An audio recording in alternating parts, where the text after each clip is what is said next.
We slide into this Thursday afternoon, just Skraby and I. Tony Gwynn Jr., Matt Skraby. Obviously, big news in Padre land today. And I'm not going to lie, I haven't been on social media or really much today. Oh, I have. For different reasons. And I don't know what the sentiment of this is, of this news that it sounds like the Seidlers are going to explore their options, including possibly selling the San Diego Padres. Skraby, you said you have been on social media today. Yes. What do you say?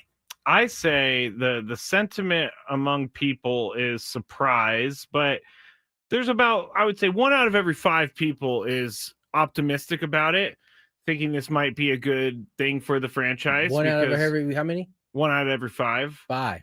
I think I've seen a lot of people feel a little slighted that they paid for their season tickets and then this news came out afterwards. Some said that they wouldn't have paid for their season tickets. I would like to see that happen.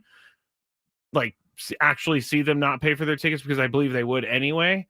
But there's just a lot of worry right now about the future of the team. Yeah.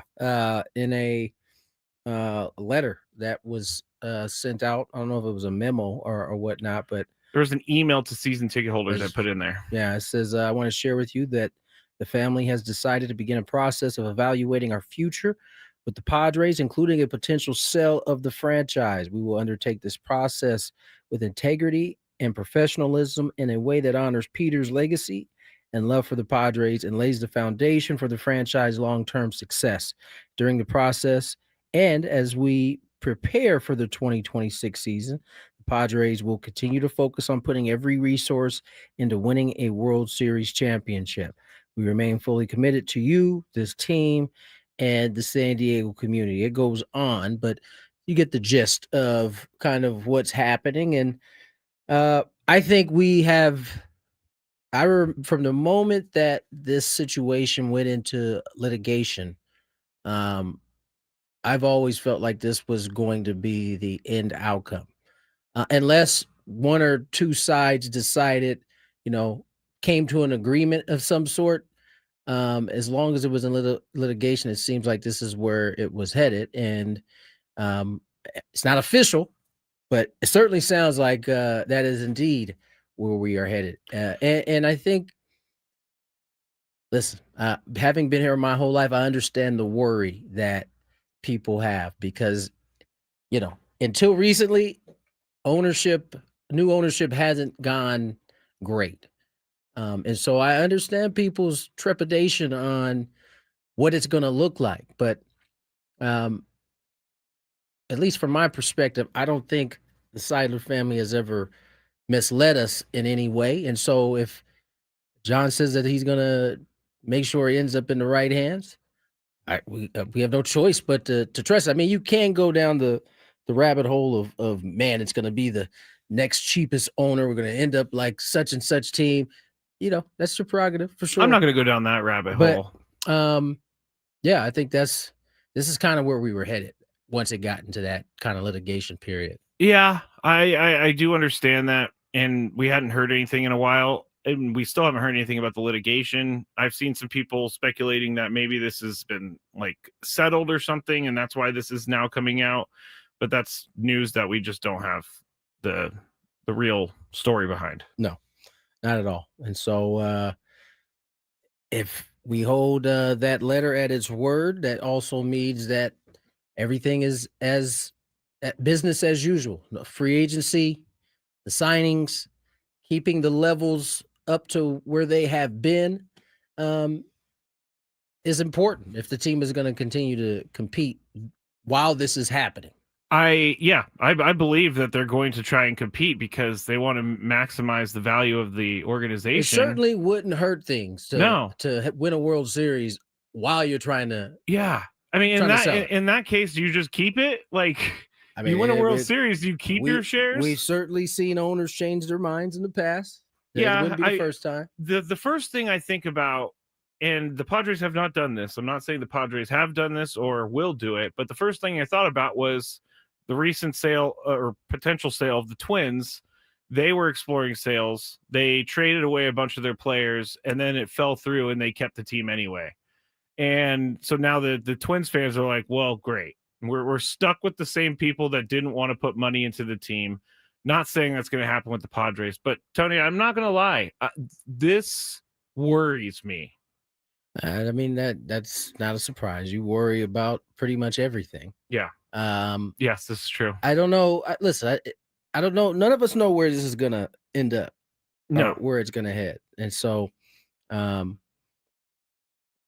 this point, you just got to kind of take the word of what the Sidlers are saying, or what John is saying in this letter, and kind of keep your fingers crossed that that's how it kind of unfolds. I don't think any of us know, but like I said, there's hasn't been a time that I can recall that ownership has been dishonest when it comes to how they were going to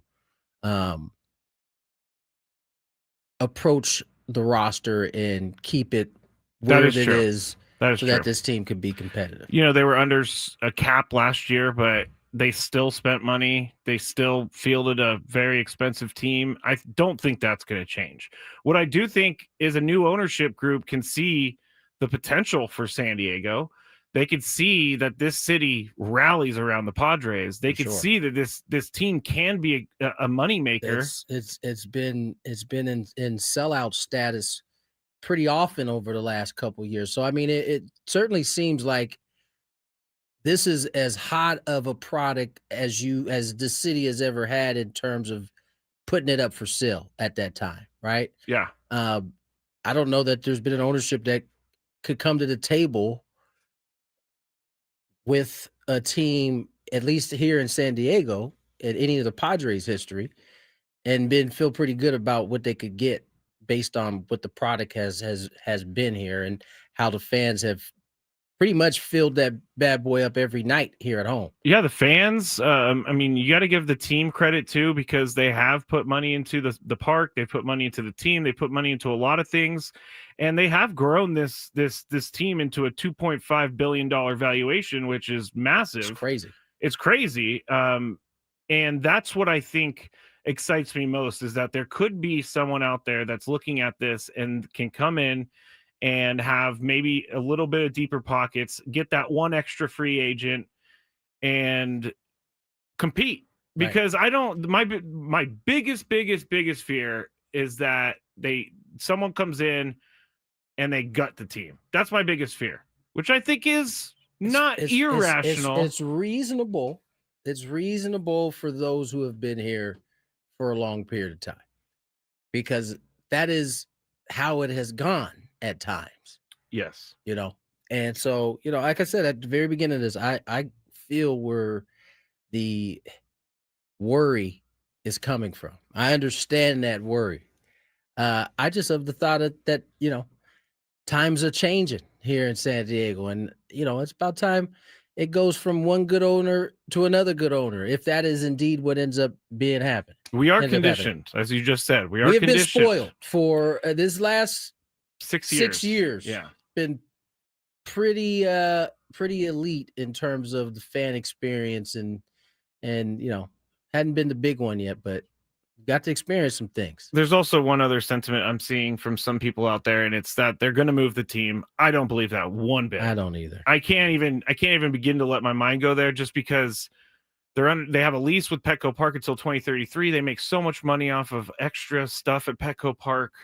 This city shows up. There's no way they move. I personally think that's an irrational Me thought. too. I don't think worrying about it falling into a bad owner's hands is not. I don't think that's an irrational thought. I do think the team having to move because of new ownership is an irrational thought. That won't happen. No. The money is here. I don't think Major League Baseball would want that to happen.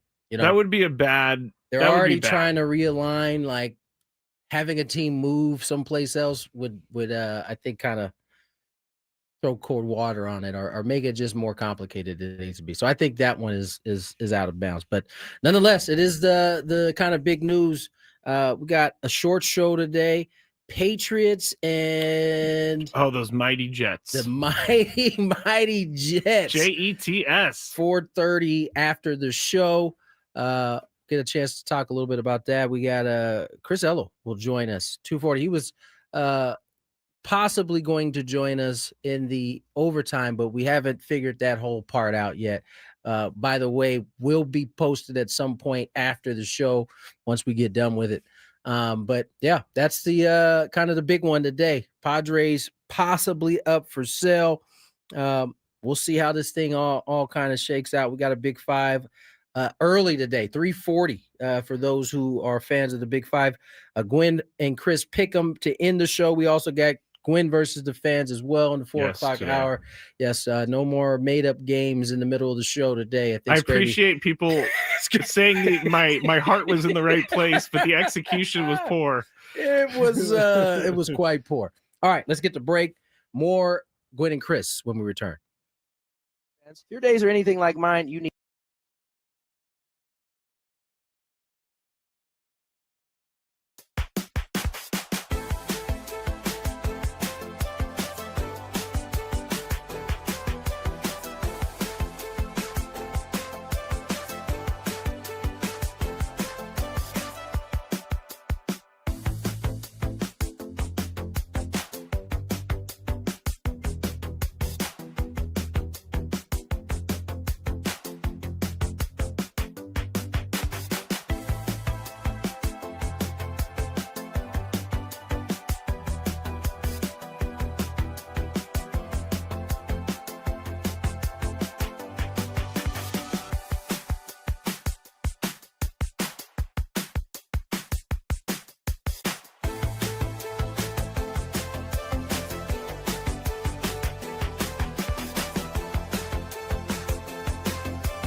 2:16, 2:17 on the clock. Tony Gwynn Jr., Matt Skraby. Short show here this Thursday afternoon. Jets, Patriots, kicking it off at 4:30. Kicking them off. Kicking them off. You get a little Thursday night football. Not the best of games. You know what? Let's go ahead and play that little bite today. I think if my partner Chris Ello was here, he would really enjoy this take here. We're talking about the one we just talked about. Yeah. Okay. All right. I don't Little really want football take has to do with this Patriot team, I believe. Yeah. Say this, y'all. The answer to this question is Vrabel, and I'm gonna tell you why it's Vrabel. With all of the superlatives you threw out about Drake May and his play this year, he don't play defense. All right, that defense does. We talked about, you brought up, I think, Dan, how efficient they were. Defense, 5th best on 3rd downs defensively as well. Special teams, culture. When you got back-to-back 4 and 13 seasons, what it was before that, I mean, Bill Belichick and then Gerard Mayo, I mean, for Vrabel to come in and for this instant change to kick in, I think that's why you have to go with that answer. That's not taking anything away from Drake May, who's an MVP candidate, who looks absolutely great, very impressive. And to be the dude that's there now with them talking about you the way they're talking about you in a place that Tom Brady delivered 6 championships to, that just says an awful lot about him. But we also know that no matter how good you can be as a quarterback, if the culture ain't right, if the defense ain't right, if things are not correct, everything can plummet. And that is not what happened with Mike Vrabel. He's got to get the credit right now. And I personally think he's going to win Coach of the Year. Thanks, Stephen. Skraby, you've been pretty hard on Mike Vrabel. I think you've said that he actually isn't that good of a coach. He's overrated. I think Stephen thinks differently than you on this. I think a lot of people think Mr. Vrabel is on pace to be the Coach of the Year. Yeah, I see through the fake lies that are being told about the Patriots. They're playing no one. Oh, they have the easiest schedule in football. They get to play the Jets twice. They get to play the Dolphins twice. So the Patriots haven't beaten anybody this year. They beat a Buffalo Bills team that no one's really sold on. They beat a Buffalo Bills team. The Bills just lost 30-13 to the Dolphins. I know I'm out on a limb on this one, Tony. I do know that, but you definitely are out. If the Patriots go to the playoffs and they're 1 and done, that is a Mike Vrabel special. That's what he does. The Patriots were garbage last year. Yes, they were. They were garbage. They had a rookie Drake May. It's also nice when you join a team that has a seemingly generational quarterback. By the way, they beat Buffalo at Buffalo. And again, they went into Tampa at Tampa and beat them too. I'll give them that one. That one's a good one. Give them that one because the Bucks are good. Baker Mayfield is good, but they play the Falcons. They've played all the bad teams in the NFL. They have played some bad teams: Falcons, Browns, Titans, Saints, Panthers. Like that's what I'm saying, Dolphins, Tony. And they got losses to the Raiders and Steelers. Yes, that's what I'm saying. No, that's still a good job, though. I think you're gonna have to start putting some respect on Mike Vrabel's name, though. I will win. He wins the Super Bowl. Oh, he got to win. He got to win a Super Bowl, not just get it. All right, he has to make it deep in the playoffs. Fair enough. Let's switch gears. Go back to baseball. Paul Skenes. I told you yesterday, man.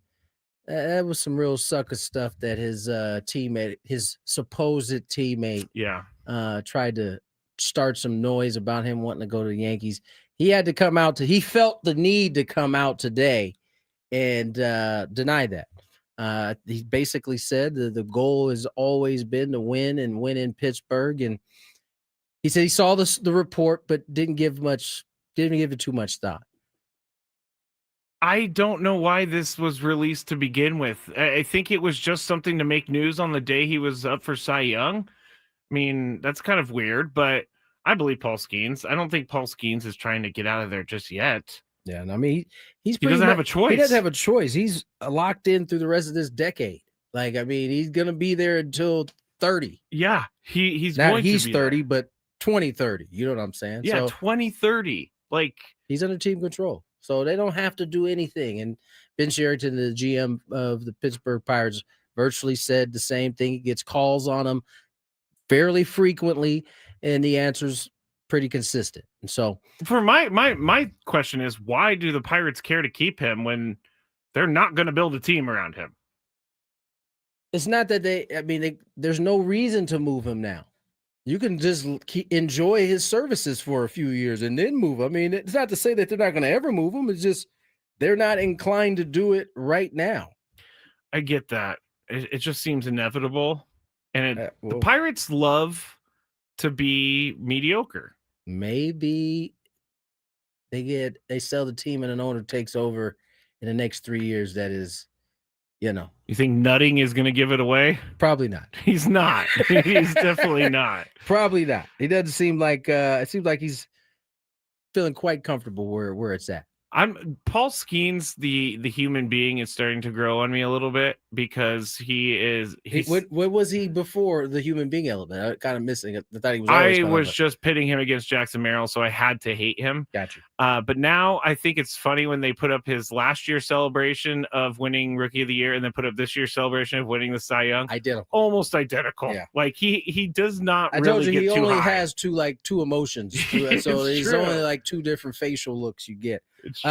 In other baseball news, Emmanuel Clase, one of the pitchers alleged to have been involved in some side prop bets, pleaded not guilty to all charges today. The 27-year-old reliever was released on $600,000 bond following his appearance. Clase also surrendered his passport and was ordered to limit his travel to New York and Ohio, refrain from gambling.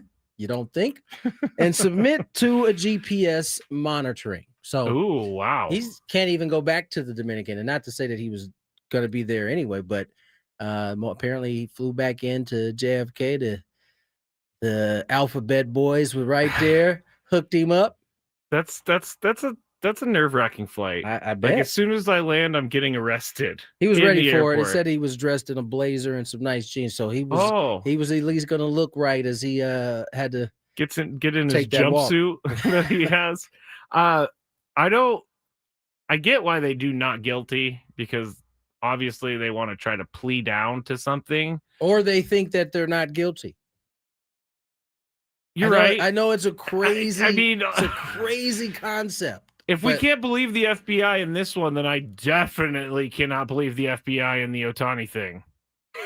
I can. If the FBI is not telling us the truth here and releasing things about him being on his phone, sending text messages, that is their evidence that they have. I know. And so what happens is you take this evidence and you go to I'm court, aware. and there's 12 jurors. I know, right? And then you present it, and then they decide if they believe you, or you know how this. I don't know if you've seen how this whole court system thing works. I have seen that, but if they have him so guilty, what's the point of doing the not guilty thing? It's the plea deal. That is the beauty of this country. It's the plea deal. You then have to prove all of that evidence, regardless of how it looks.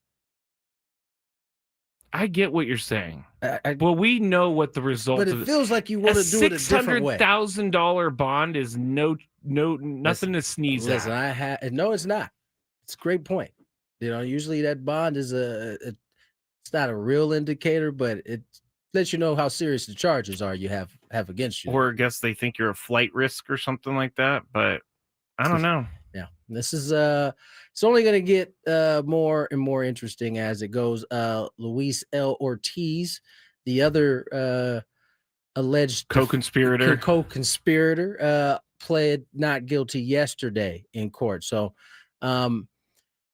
it is a larger discussion that I think we'll probably have in the next coming weeks. It seems like Evan Drellich wrote an article, and we'll probably have to get into it next week because I won't be here tomorrow. But he wrote an article about execs recognizing that there's a problem, but no one seems to really have a solution for that problem. And it goes back to what we've been kind of alluding to. There is one solution. There's only one solution, but there is no way that solution is ever going to be green light. I said that, which we're talking about, get rid of gambling as a part of your sport, but it's not going to happen. You did have, you had one problem before, one or two. Yeah.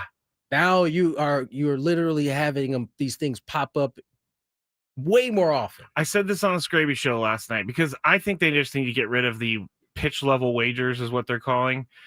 No one needs to bet on every pitch. I'm sorry. No, I'm going to control and limit your betting. Yeah, too much can be manipulated when it's just too much. When it's an everyday sport.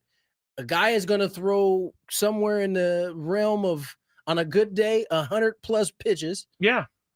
It'd be hard to, I mean, just think we didn't catch this to begin with. And then obviously, because we can go back and look now, people are looking and they're highlighting when things. He's throwing it like 9 feet to the left. And it's not funny, but it is when you start to like, damn, it was that easy. And we just all kind of just zoom by it.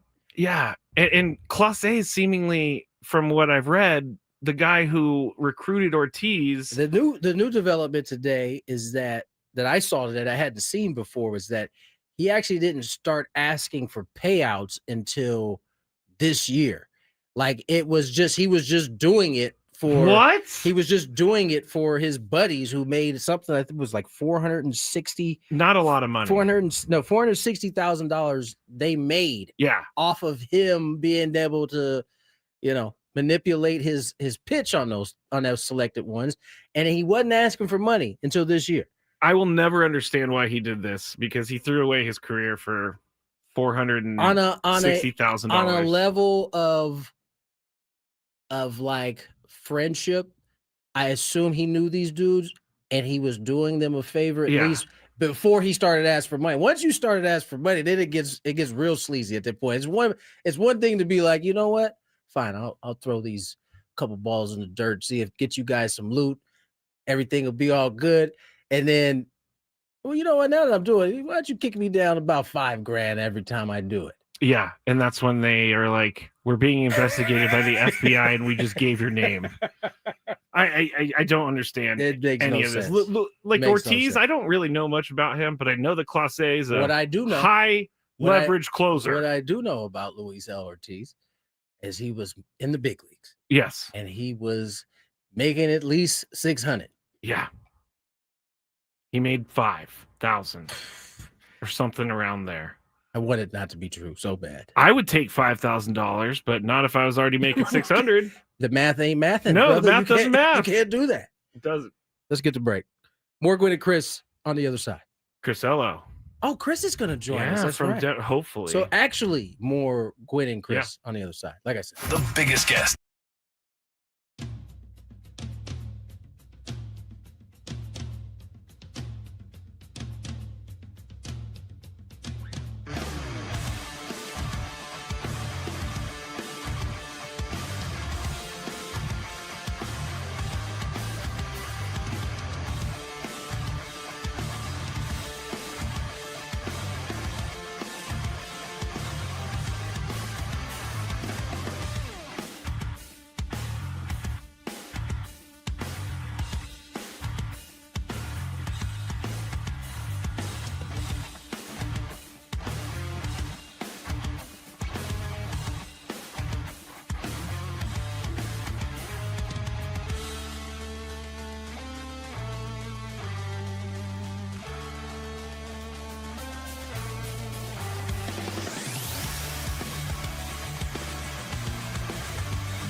National Letter Signing Day, National Letter of Intent Signing Day today. They had a nice event down at Snapdragon. All the young kids got a chance to kind of celebrate that. KUSI was down there. Shout out to Allie and Rudy down there. They do a great job kind of boosting up the high school scene, and I know my daughter had a great time. Thank you to Ben and Woodsy and Braden. They had some kind things to say about it. I didn't get to hear Ben and Woodsy, but I heard about it. So thank you to those guys. She's very appreciative of it. It's a big deal. It is. We'll talk to Chris Ello here shortly. Hopefully he can get connected. That was already 2025. He did give us a thumbs up on. I'll call you in 5 minutes. He did. He gives us the A-OK. Oh yeah, it was the A-OK. We've gotten that before too, and it hasn't been A-OK. Yeah. Pulling back the curtain. That was the curtain. Okay. Chris likes to be on the show as much as possible. Yes. He also makes us run around in circles when he's out and wants to be on the show. He doesn't make us do anything. He makes me. He makes you. He makes you run around. I mean, we had a whole text message thing this morning, like, "Hey, what do you want to do?" Because he wanted to come on to talk about the news, and he said, "All right, I'll talk to you guys at 1:30." And then 1:30 comes around, he's nowhere to be found. Now he's gonna come on in 5 minutes. So we'll get a chance to hear from Ello, get his thoughts on the news today. We're gonna hear lots of different opinions on this. Heidi Whiteley was on Foul Territory. She had some things to say about her thoughts on the possible ownership change. Or do you want to go to it now? Yeah, why not? Let's go to it now. San Diego, when they lost the Chargers, the Padres are the show in town. That's the only professional sports team in town. And that place is packed. And then they built the gas lamp around it. And it's got that beautiful stadium. They've got a dynamic roster. Tatis and Jackson Merrill and Manny Machado. And I mean, the rivalry with the Dodgers has become insane. One of the best in the sport right now. I mean, that is, it's rare to see a franchise decide that they're going to even explore selling a team when the franchise is doing so well. But I think you're right, AJ, in that's the best way to honor Peter Seidler is if you don't have the heart in it, if you're not going to put the resources in it that Peter did, or if whatever is going on behind the scenes with the family and with Peter's widow and the brothers, if whatever's going on is just too much and it's going to hurt the franchise, then yeah, explore selling it and let someone else take the franchise that has become one of the better franchises in the sport with a roster loaded with talent and take them into the future. I applaud them like you guys for doing this. Heidi, it's pretty big. Heidi, what's over your right shoulder? I think it's your right shoulder. World Series trophy? What's the ultimate goal in baseball? That. Yes. So if you're not going to try and do that, and we just had Jason on, right, about the Orioles, and you know what the new owner hasn't done? He hasn't proven that he wants to win that badly. He's they're doing the same thing as the Angelos family did. Like, oh, well, we're trying, but we're really not trying. So one thing about Peter Seidler is he wanted it. He wanted it, and his family, if they don't want it, sell it. Sell it. Get your $2 billion and get out. Because $2 billion spends nicely on the open market. I'm just saying, like, I could do a lot with $2 billion. So I could do a lot with $2 billion too. And that point is right. If your heart is not in the team, then sell it. Or if the kind of battle, between Schill and the Seidlers, or if that's what it is, and it's best for the organization. Again, that's probably the ways you go. Is Mr. Ello with us? He sure is. Mr. Ello, how are you, sir? You guys, I can't tell you how unbelievable of a day we're having here. And I would say if rock formations are in heaven, then we are spending the day in heaven. Rock formations. Yeah, we are. I don't know where we are. We are in the middle of nowhere. My phone's been going in and out all day, but I think we got a little service right now. This is called Arches National Park, and it's quite famous, I guess, for people who like national parks. I would highly recommend. We've had a really fun day, but just haven't been connected too well, unfortunately. Let me ask you a question, Chris. Are you by yourself?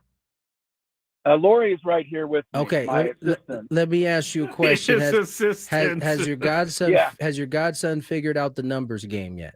You've been sending. Okay, he still hasn't figured out the numbers game, and he's getting married tomorrow. So today I still have to send him a picture of an athlete wearing number 1. Wow. And I'm worried that he may get it like right now Right at the very now? end. Wow. I don't know, because like 2 and 1 are so obvious that it's 2 days to your wedding and 1 day. I mean, but so was 3, 4, 5, 6, 7, and 8 too. That's true. That's true. And he never got it then. He will find out tonight, because the plan is to Okay. kind of have a toast during the rehearsal dinner and let him in on the whole thing. So. That's awesome. I'm glad we get to where you get to toast and reveal it. All right. We got some bigger fish to fry here. News came down today that from John Seidler and an email that went out to season ticket holders that they are going to explore their options, and that also means the possibility of a sell. Chris, I made the point that from the moment the Shield Seidler thing kind of popped off, we all kind of thought that this is where it was going to head, and here we are. November 13th. That's the announcement today. Yeah, I think it's kind of rich of you guys to call me on my vacation and ask if I'm interested. It's going to be too rich for me, guys. Oh, you're so out. I'm going to have to be out. But Man. All right. Well, that's all the time we have for you today. Thanks for what I calling. thought. That's what I thought. Yeah, it's definitely tough to hear this. Not tough in a bad way, but like you said, Tony, I think to me it all kind of changed the day that Peter Seidler, died, honestly. And, this was something that nobody foresaw except, people, close to him and in that family. And I just think when that happened, something in the Padre organization, it kind of died. And, I think the Seidlers did everything they could last year without Peter, and with everything going on with the, whatever, law cases, what were going behind the scenes with Shield and everything. I think they did the best they could, and they realized that they probably can't do justice the way they would like to. And it's probably best for them to move on to something else. And it's always scary because we don't know who we're going to get. The only good news I can tell you is that Dick Monfort is taken. So hopefully we don't have to worry about that. Yeah, Dick Monfort's not going to be the owner of the Padres. Yeah, I mean, Chris, that's the other thing we've kind of talked a little bit about is the understanding of why people are a little worried in terms of who will own the team beyond the Seidlers, right? Because it hasn't necessarily been the greatest run outside of Ray Kroc and the Moores family. There's been a lot in between that hasn't gone that well. Yeah, I totally agree. I was thinking of that today. Exactly, Tony. And I honestly was trying to think of the Hollywood moguls who came in, and I think it was Jeff Morad was kind of the head of that. It just didn't go in the right direction. And, I don't think any owner ever takes over something like this with the idea of not doing well. Right. But I think a lot of ownership people and groups come in and just don't know what it's all about. And, we got very lucky with Peter Seidler, and we did. And, I think that was what kick-started and jump-started the whole turnaround of this organization. I know you think so too, Tony. I mean, it's been 6 straight solid, really good seasons, and that had never happened before. So the name Seidler has to be attached to that. And yeah, you're definitely going to have some concern moving forward because you just don't know who it's going to be. You know that they would do everything they can to try to find the right person, but that's never 100% easy to do. No, it's not always easy to find the perfect match for, who's going to take over the helm. It's going to be the expectations. Whoever takes it the bar has been raised quite a bit. if indeed they end up going through with this sale. And I made the point, Chris, before you came on, that at least to my knowledge, I don't remember this ownership ever misleading us in a way in terms of what they were going to do with the roster. So when John says that, it's going to be business as usual, they will continue to try to put together a World Series championship, I'm inclined to believe that. And that's what they did this past season, right? I mean, he said that they were going to stay, very competitive. And I know we didn't get to the World Series. Believe me, I get it. But the Padres were certainly very much competitive, and they were up again in the top, third of payroll in baseball. They brought in at the trade deadline as many, if not more, players than any other team in order to try and push this thing forward and get it done. And, I mean, honestly, we don't know what would have happened if Joe Musgrove doesn't miss the season and if Michael King doesn't miss most of it. And if I think the one that hurt so much at the end that we talked about, Tony, Ramon Laureano, big right time. before the playoffs, he had been such a key. So we don't know. We're not going to cry over spilt milk. It's happened. And, I just think we got to thank the Seidlers for what they've done. And, as a fan base, shepherd them through this. And hopefully, we'll all come out, on the other side, looking good. But there is certainly an unknown that goes along with this. And that makes everybody nervous. There's also a notion, Chris, from some people that, and Tony and I don't buy into this at all, but the new owner is going to move the team. What say you? I can't imagine why they would ever want to do that. Yeah. I mean, unless it's somebody that just absolutely has no understanding and can't read a situation very well. Like somebody who was just a tyrant who would come in, right, and say, I live in Madison, Wisconsin, and I'm putting a team there. But I think to protect the Padre fans from thinking that, Major League Baseball, wouldn't they have to be willing to let a franchise move, Tony? You can't just buy a team and pick up and move without some sort of support. And I can't imagine the sport would ever be behind something like that. And I'm almost positive the Seidlers would never, they would rather own the team under difficult circumstances than hand it over to somebody who they even thought for a second might move this team. So, anything's possible always, but I think that's a long, long shot. And I think that's fair to say. Yeah, no, I think that's pretty spot on. A couple of things I want to get your opinion on. Emmanuel Clase ends up pleading not guilty. I don't know if you saw kind of the new report that kind of came out, Chris, about him actually not asking to be paid or to have payouts of this alleged scheme until this year. Prior to this, he's been going since 2023. He basically was just doing it out of the kindness of his heart, it sounded like. I don't know if you saw that little piece. So we should just let him go because he's a kind guy, huh? Well, no, because eventually he did start to ask to be have some payouts, allegedly. Be compensated for well, first of all, he wasn't very good at it. Didn't he throw a pitch that Andy Pajes swung at? Well, I don't know if that's an indictment of him or Andy Pajes. I think it's amazing that swing keeps being shown because conspirator eye or whatever it is swung at a pitch he shouldn't have. What was it? I think it was Dom brings up a great point. He said that if his friends were, if those were really his friends and he was asking him, they were asking him to do it, he needed to kind of those time to leave those friends behind. But he stayed loyal to the soil, and it's going to cost him. Yeah, it might cost him. But years. I think that we did wonder at the very beginning when they showed at the very beginning of this whole thing, and it came out. They showed Emmanuel Clase throwing a pitch like 9 feet outside and it went to the backstop. And we all thought, what's he doing that for? It's making it so obvious.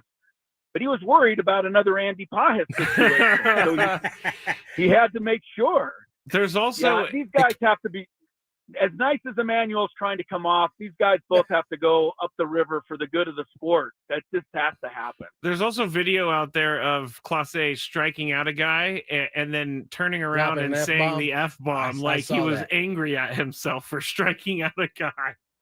You don't know if he was Yeah. angry with himself or angry at the hitter for swinging at a ball. That he Either shouldn't have swung way, at. it was a strange reaction to a strikeout. And I appreciate Scott Boros saying that they should just eliminate these prop bets completely. Yeah, saw that. First of all, Scott, we're behind you 100%. Second of all, Scott, you're probably going to have to fork over some of the billions of dollars you have to make up for the money baseball thinks they're going to lose if they do allow them to give up the prop Let me bets. tell you That's- something, Chris. I don't know if you saw his quotes yesterday, but he was in a real poetic feel yesterday. He had a Oh, about let me get it. 15-word, like all P's put together for like it was a good paragraph. I have it. All right. Chris, Listen to this, Chris. This is from Scott Boras yesterday on Pete Alonso. There's no doubt Pete's pursuers are primed to pay the power piper. Pete picked a perfect period to play preeminently at a primary position. A playoff parched plethora will pounce to participate in the polar plunge. I don't know why I feel like that's hilarious, but the fact that I have a hard time believing he wrote that beforehand. I think he put that together. That was a freestyle. Sounds like he went to the Chat GPT under the category of Pete. He might have. That's a good point. Yes, Yeah, before we get Pete Alonso, guys, don't forget to look at his Petco statistics. Yeah. Oh, I nice brought it up job. a couple times. That's right. Petco Park Pete Alonso. Chris is not feeling Yeah. Pete Alonso's numbers at Petco. Yeah. They Can you haven't give been us good. Can you give us a little preview of your speech tomorrow? Well, no, because Lori's here and I refuse to tell her any of it. The only thing I can say is at the very end, last thing I will say is that he will be able to kiss his bride. That's the final part of it, but I'm keeping it all How long secret. did it take you to finish this? I got to say, I mean, I'm not trying to pat myself on the back, but they chose the right person to do this because I put 4 or 5 hours into this I bet. presentation As tomorrow. as meticulous as you are, I can't believe that you got through it without like driving yourself nuts. Now, it's a bit of a labor of love. I mean, he's my own godson, and it was a great honor to have him ask me. And I really want to make it good, and I'm hoping it will be tomorrow. So I'll let you guys know when I get home. But thanks for holding up for me for a few days while we get this done. We You got know, big Chris, I dog. have your beginning of your speech. It goes something like this, I'm sure. 407 years ago. Damn it! Thank you, Chris. Skraby came up with it. Thank you, Chris. Chris, we'll let you go, man. We appreciate you coming on and spending some time with us, man. We'll catch All up. right, thanks, guys. Are you coming We'll on? see you soon. Are you coming on to help Skraby tomorrow? No, Oh, Skraby. he's got a wedding to go Well, to. tomorrow's the actual wedding. So That's unless Lori wants to mic me up and you guys want to carry the ceremony, I think I probably no. won't join you. You're on your own on that one, buddy. We'll see Exactly. you. We'll see you Monday. All right. Bye-bye. All right, thank you, Chris. He was in a very good mood. He is in a very good. I can't believe his godson is going to get to dinner tonight and not have picked up on the fact that I've been thinking a lot about this. you don't think he should have picked up on it. No, it's What? so weird that Chris sends But him a new that's picture. exactly why. If you were sending me pictures of eventually I'd be like, man, he's just going in order. And then at some point you feel like that would dawn on you. Yeah. Like, why is he sending me this every day? He's I never would done think- this before. Here's weird Godfather Chris just sending me random pictures of old sports stars. Oh, wow. All right. Hour number 1 done. Hour number 2 on the way. Daily Gambit coming up next.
By the way, Chris Ello was a guest.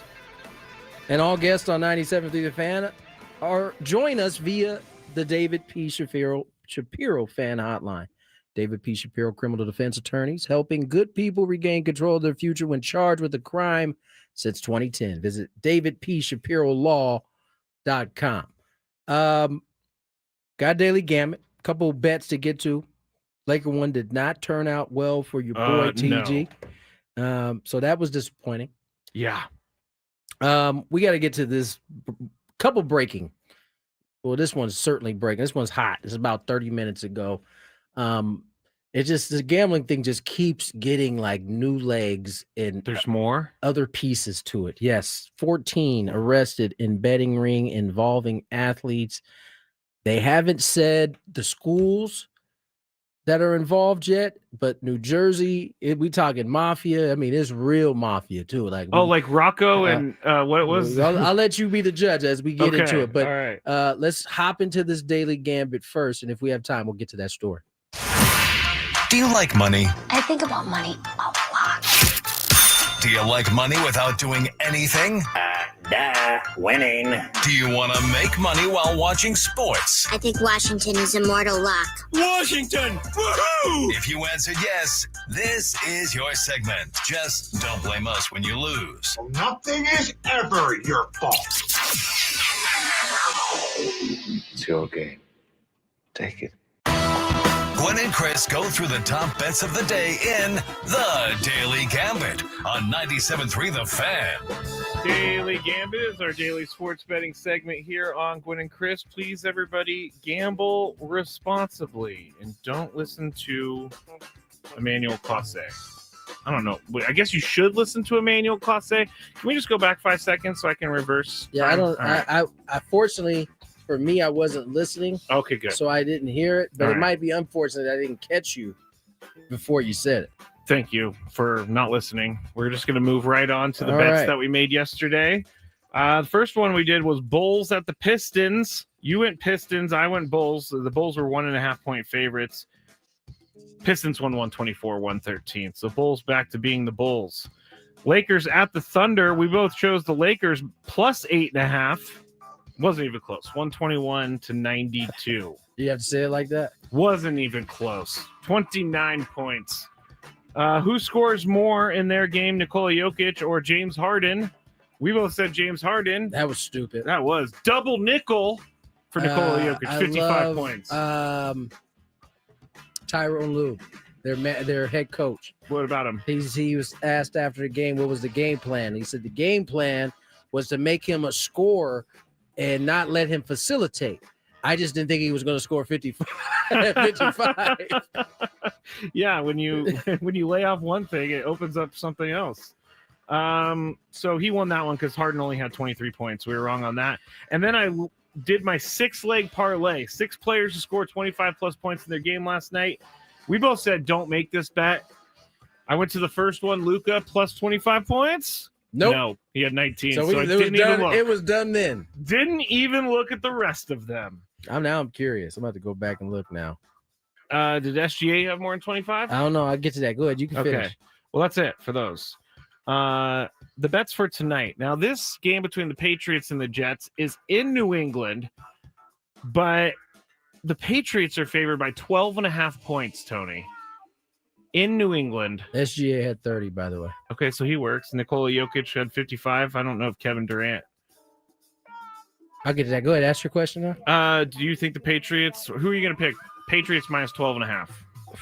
Patriots. You think they're going to win by more than 12? I think they're going to win by a lot, Scrape. I know. The only thing about the Jets is that they play well. I'm trying to give them something. I'm going to go with the Jets, though. Who do they have left to play well with? Brees Hall. They can't. I know you don't think very highly of Michael Vrabel, but I think he's going to make it very difficult for them to use him. See, the Jets have won 2 straight games after an 0-7 start, Tony. I'm going to go with the Jets tonight to lose by less than 12 points. You go with the Jets, buddy. All right, here's another over-under prop bet for Justin Fields. he doesn't pass for a lot of yards, but over under 150 yards passing for Justin Fields, Tony. Nope. You're going to go under? Yep. I'm going to go under too. He does not pass for more than 100 yards on some days. Not going to be good. All right, next one. Does Stephon Diggs score a touchdown tonight? I believe he's scored a touchdown. 2 straight, right? 3 straight? 3 straight? He's consecutive games at least. I'm going to say he does not score a touchdown. I'm going to say he scores a touchdown. All right. And then college football. I like these bets. Minnesota at Oregon. Oregon 25.5-point favorites, Tony. Do you think Minnesota covers? Book it. They don't cover. They do not cover. So Oregon. Yeah, I'm going to go with them because their coach likes to run up the score. And then finally, Boise State at San Diego State. San Diego State football -3, Tony. We got to have it. We got to have it. Yep. Aztecs. I'm going to go Aztecs too. Let me go look and see if I can find the basketball odds yet, just in case, because you're not here tomorrow. I don't really know how to do that. By the way, Luka finished under 25. Shea got 30. Nikola got 55. Durant had 23. Oh, I didn't see what Booker had, but James Harden had 23. So a lot of guys didn't get to 25. They didn't get there. They did not get there. I'm having a hard time finding the basketball. Skraby, get your life together, man. I'm trying. What's going on? I'm trying to find the basketball. There's odds. only 3 games today. They're not playing. The Aztecs basketball team is not playing today. Oh, you're talking about. I'm talking about. Oh, wait. Never mind. It's in 5 days. Yeah, they play next week. We talked about it yesterday. No wonder people on Twitter hate me. Why do they hate you? Because I make mistakes all the time. Oh. I can read. Oh, well, listen, we all make mistakes from time to time. All right, is that all we have for That's all we got today. All right, let's go into the story because I hate to keep harping on it, but that new story pops up seemingly every day. 14 arrested in mafia-backed betting ring involving athletes. 14 men were charged for their roles in multi-million-dollar illegal sports betting ring that involved college athletes and had links to organized crime, New Jersey authorities announced Thursday. According to the authorities, Joseph Little Joe Perna, a member of the Lucchese family. Oh, Joey Lucchese? And his associates allegedly ran a nationwide network of bookmakers who use offshore websites to facilitate approximately $2 million in bets between 22 and 24. 2 million. That's a lot. New Jersey Attorney General Matthew Platkin said a number of college athletes operated sports books at the directions of Perna's organization. Platkin would not answer questions on what colleges or what sports were involved in the betting ring. Oh wow! So, we talked about the kind of connection with the pro level gambling. Yeah. This is something separate, right? Yes. This is a gambling ring. Now, I'm not sure if it's connected to the 3 athletes we talked about last week that had been removed of team and kicked off the team basically after this was found out. But this seems like it's got some legs to it, and that we're going to be hearing eventually names and schools that are involved in this. I can almost wrap my head around a college player doing this more so than a professional player, 100%. because a college player probably not going to go to the NBA. Less likely now than it maybe before because of NIL, but 2 years or 3 years ago, way easier. Yeah, it's way easier, and you don't have as much to lose as a college student because you're not going to lose your pro career. So I can kind of wrap my head around this, but I feel like this is just going to be a daily occurrence now, Tony. The NCAA is aware of the charges and is looking into the case. According to the spokesperson, Perna, 55 of Fairfield, New Jersey, is charged along with his sons, stepson, nephews, and others with racketeering, conspiracy, gambling offenses, and money laundering. Wow. Says the New Jersey, Perna allegedly acted as the financer while his son Joseph R. Perna conducted the daily operations, facilitated dozens of subordinate agents. The sub-agents included Perna's brother, Anthony Perna, his stepbrother, Frank Zito, his cousin, Dominic Perna, and Michael Seta. Michael Cera? Seta. Oh, I thought you were talking about the actor. 6 other men were accused of being high-level agents who managed their own sports book as part of the scheme. So that, as you said, will lead to more names, and this is going to probably trickle its way out more and more. I have a conspiracy in my head. Hold that thought, because it's 3:11. You talk anymore, we'll be going to 18. Stay on schedule here. More Gwynn and Chris on the other side. I have my thoughts. Don't let me forget. Skraby has his thoughts. We have traffic.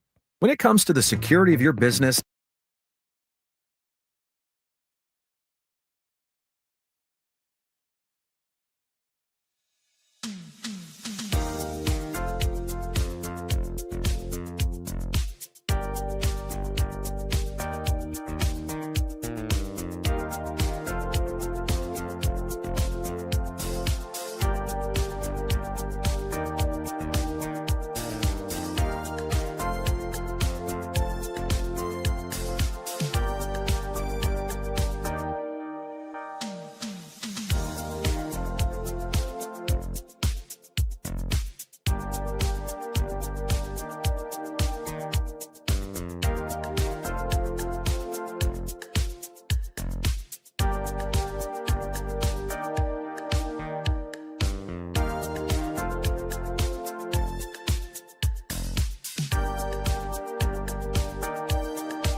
Been on time all day. And I'm enjoying it very much. 3:17, 3:18 on the clock coming up here shortly. There's a common denominator there. I don't know what you're talking about there, Skraby. What are you referring to? Chris is gone. Oh. We all know that Chris you is like to take shots at Chris when he is not here. But you take shots at him when he's here too. So that's... Yes, but we give each other the look when Chris is like, I got one more thought at like 12. And I'm like, this is going to be a 7-minute thought. So we have to go to break. It never fails. We're like on pace. We're doing well. And then I look up his 3:11, like 30. And then he has those famous words. Hey, let me give you something else to chew on. That's so bad. You had a conspiracy. Yes. Which not a surprise. You tend to have a lot of these. So what is this one? It's prime conspiracy season. This is conspiracy. What makes this conspiracy season? Just the weather? No, I guess it's people have nothing else to do leading into the holidays. Okay. Leading into the holidays, they need bored. Something to worry about. All right. But here's the conspiracy. What's your conspiracy? The FBI keeps going after these underground gambling rings, which to me is not that big of a deal. Unless people are dying or getting money stolen, then I'm not concerned about a bunch of mafia guys playing poker. People are getting money stolen. Okay. It's not my biggest concern. Okay. I hear you. If you're going to go and play poker with a bunch of mafia guys, that's your fault. Not my fault.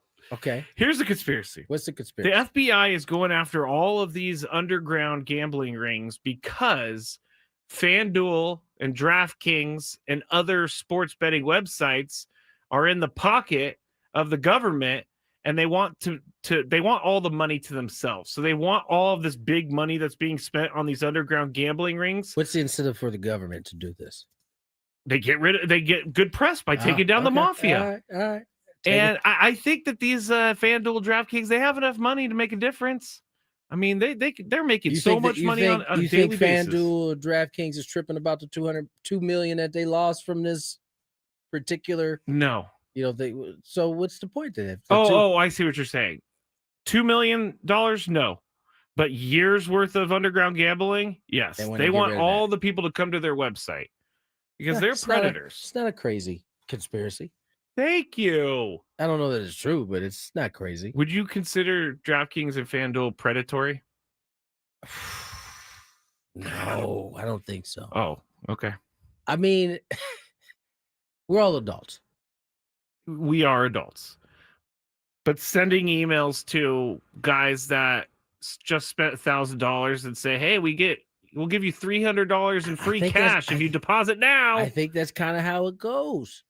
Listen, for some people, $1,000 is not a lot, but for most, $1,000 is quite a bit. And if you're gambling at that kind of level, I think you can consider yourself a big dog. Yeah, $1,000 a hand. Yeah, that's a lot. That's a lot. I don't know that I could do that. So I think my point is, if you're spending that kind of money, I think they think we might have ourselves something here. Maybe. I do think. I don't think. I do think my that point some is, people need to be safe from themselves. For me and you, we go in there and we spend our $5 a hand on a blackjack. We're out. They're not sending us letters like, "Hey man, come back and spend your $200 back with us." One time when I went to Vegas, the largest I ever bet on one hand of blackjack was $100. And I was so nervous. And guess what? I lost.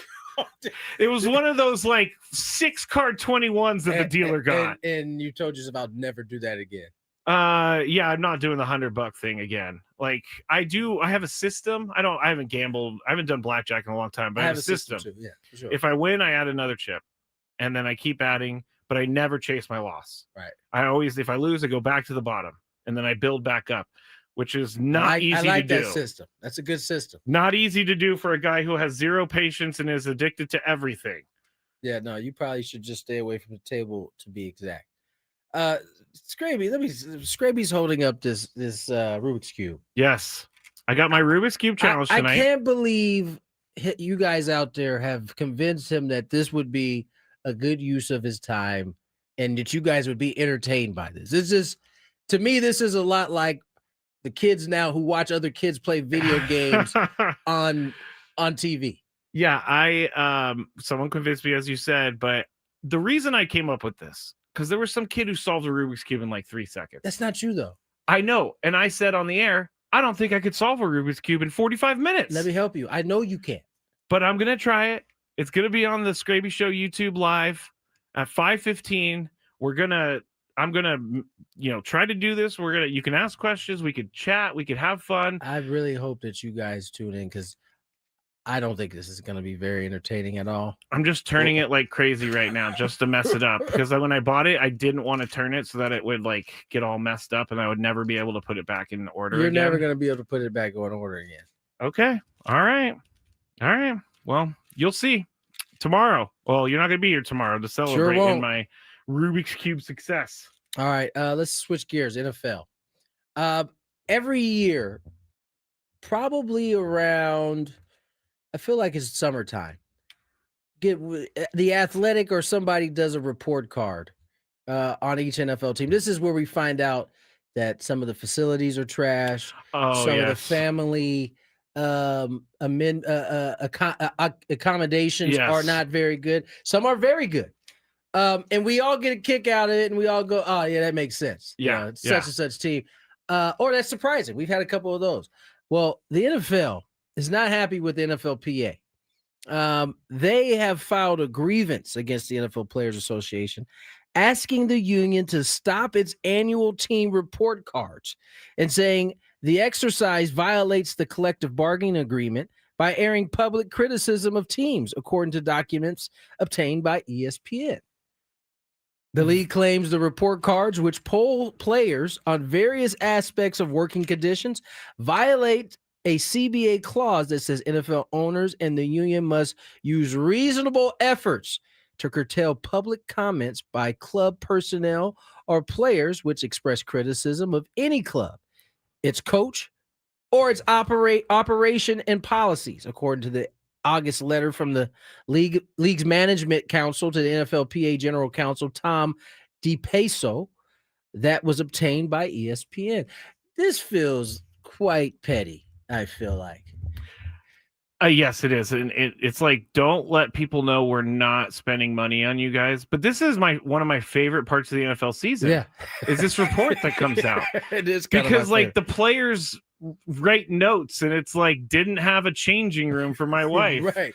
Or didn't have this, didn't have that. Or the Chiefs are like, it smells like mold in the weight room. But the Chiefs got bad gradings on a lot of their facilities. Yeah. And if it makes sense, because I mean, I'm sure that stadium has to be one of the oldest in the NFL at this point. It's getting there. It's right across the street from the Royals, bad boy. And I can tell you, it's not the state of the art type deal that you see in some of these places. I think the NFL is wrong for asking for this to stop, because this is just honest feedback about the franchise. I think they don't want the bad press, but at the same time, I'm like, don't have bad facilities if you don't want bad press. The Chiefs have enough money to put some money into their facilities. You would think. Source with direct knowledge of the league's process said that the survey was last conducted in 2015 and that officials from the league and union would meet confidentially with teams about specific areas of improvement and tangible results. I believe this was part of, the PA and the NFL owners kind of getting together and discussing some of this. The letter states that the NFL twice asked the union to suspend its report card survey, once in 2024 and a second time in June of this year, and that the NFLPA declined. Sources with direct knowledge of the grievance told ESPN that the league is trying to have the issue heard by an arbitrator in December with the hope of a decision in February. This is funny to me because here you have an opportunity to maybe, just maybe, take some of the positives and negatives and make some improvements. Instead, they're just taking them to court, basically. That's what the NFL does. Hey, they can just throw their power around and make people shut up, I guess. Why do they have to take... I mean, they are called the No Fun League. I was going to ask a question that's rhetorical. Team owners and executives told ESPN that the topic of the report cards arose at a recent owners meeting during a discussion over what management would like to change in future CBAs. I could just imagine these guys all sitting around having this conversation. Like, you know what? I'm tired of these guys popping off about my facility. Ownership sources told ESPN that they value the report cards, sure, but feel that because the union issues only general grades and not specific feedback, they serve as an instrument to mock teams without telling them which areas need improvement. Wait, say that part again? It says that the ownership sources told ESPN that they value the reports, but they feel that because the union issues only general grades and not specific feedback, they serve as an instrument to mock teams without telling them which areas need improvement. And as one's quote is saying, it could make you better, but they don't share how. They just take snippets to embarrass people without sharing the data. That's how they're taking that. What? Yeah, that is insane. They think that they want them to be more critical? No, they want them to be more specifically critical. Right. So what about our facility sucks? You're telling me not to do this, but you're also telling me I need more information on how to improve. But that's a bunch of hurt feelings over there. It kind of seems like that's ridiculous. I'm sure we'll hear more about this as we move forward. All right, let's get to break. Skraby's got a big 5. It's early. It's supposed to be good. You have to stay tuned to find out if that's true. More Gwynn and Chris.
On the clock, Tony Gwynn Jr., Matt Skraby. He's got a big 5 coming our way. We'll see if it's any good. If there's any indication, I had to switch 2 topics recently. Oh, that's not good. This hour on 97.3 The Fan is brought to you by Staples. Have an easy holiday only at Staples. Save on the top tech and gaming gifts, plus shipping supplies and service to get your packages there safely. Don't miss your 40% off custom cards, invites, photo gifts, wrapping paper, and more. Staples. That was easy. Skraby, what you had to switch out 2 questions? Yes. Is that because we talked about it already? Yeah. Oh. So it's okay. It's okay. Sorry. We needed the report card last segment, so I can handle a little bit of a switch. Oh, that's right. You did tell me that you had that in there. I apologize, man. Totally forgot. It's okay. That was very Ello of me right there. I did not mean to actually force you with a new question there. I actually found some better questions. Oh, did you? Yes. Well, we'll be the judge of that. Let's check some traffic and then get into your big 5.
It's that time of the show when we check on the latest in sports. Only the most important topics and questions are brought to light. Stop what you're doing and listen. These news stories will astound and amaze you. The one, the only. Oh my God, who the hell cares? The Big 5 starts now on 97.3 The Fan. All right. If you love Mediterranean food, try Spiro's for authentic Mediterranean cuisine in Coronado or La Jolla. For dining or takeout options, visit spiroscuisine.com. Actually, Tony, in these first 2 topics, we are going to be talking about the MLS because they are making big changes coming up. And this is from Twitter and a sports business guy, Joe Pomplano. Have you ever heard of him?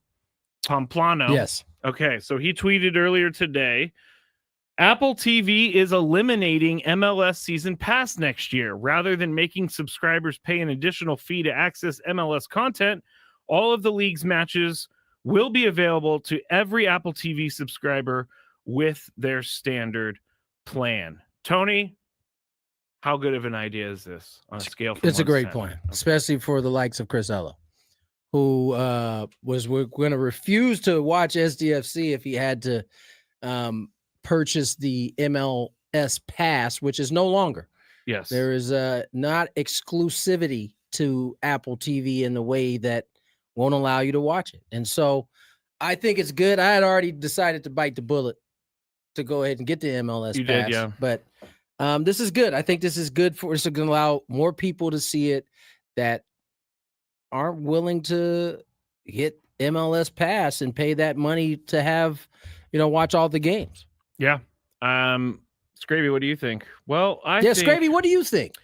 I think this is perfect. This is what I've been calling for.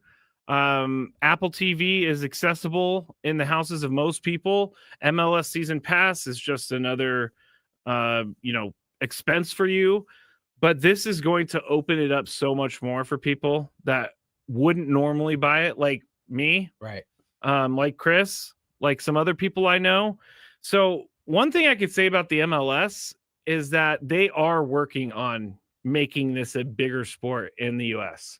And I think they're doing a pretty good job so far of this. But making this not behind a paywall or a double paywall is a fantastic idea. The vaunted double paywall just is diabolical. Don't even get me started about the triple paywall, Tony. Number 4. Again, in Major League Soccer, this is what you're talking about that I took a couple of your stories. You just replaced them with more MLS. I like it. Go ahead. Yeah. Major League Soccer will overhaul its schedule in 2027, shifting to a summer to spring season that aligns with the global soccer calendar and mirrors Europe's top leagues. The decision came today at the Board of Governors meeting in Palm Beach, where Commissioner Don Garber called it one of the most significant in league history. Quote, there was overwhelming support for this move. That was positive, but it wasn't necessary. Not sure what that means. MLS currently plays on a February to November calendar, but starting in 2027, the season will begin in July and run until May of 2028. I'm up first. Is this a good idea? Yes. You don't know. No, yes. Just be honest. You don't know. Is it a good idea? Yeah, I've been saying like these 2-week breaks are too much. Oh, that's why it's a good idea. It's because of the 2-week breaks. Because they're going to fit it all into a shorter period of time. Yeah. Like I just read, February to November. MLS started before the Padres. Same time. Before, I remember going to a game before spring training was over. No, because those guys, before it was over, but spring training had already started. Okay, but we're still talking about the same season. Yeah. That is a long time, Tony. It's still going to be long. It's just different months. But it won't. But I don't think they're going to have those big breaks in the middle of it, which is really what bothers me. A playoff match 2 weeks away is crazy. How can you build any sort of momentum when you're stopping and starting as much as the MLS is? I love that Skraby says there's not going to be breaks, even though there will be. There'll be a winter break and there'll be a summer break as well. Nonetheless, well, they start in July, so I understand that. I agree with the idea that this is the right move. It aligns them with all of the rest of the leagues across the world. It prevents them from having to play in the hottest months of the year here in the United States. And that was some of the kind of pushback from some of the teams up north. They were giving up some of their warm weather games to have to play cold weather games. There was talk of maybe the compensation going to the northern side with their losses. That didn't come to fruition. I just think it lines them up better. Right now, you get to start truly competing with the other leagues and how they're going because it's all at the same time. I think this is great. From a selfish standpoint, I'll be able to go to more games now. It's not in direct conflict with baseball season. Yeah, it's very true. I think it's also great for the fields. I just think this one in particular here at Snapdragon, right? I mean, having multiple teams play on it during that time of year, I think can be troublesome. And I think it's better like that for the rest of the places, not just here in Snapdragon, where you can kind of lessen the traffic that's going on there all at once. Yeah, Cody on the chat says, I like the schedule realignment. Most important is to align with the rest of the world on international breaks, align trade deadlines, all that stuff. I just like that they're trying. They're trying to make their game more popular. Yep. And they're actually making this is the right move for it, too. Number 3. I did find it interesting that, was it Garber?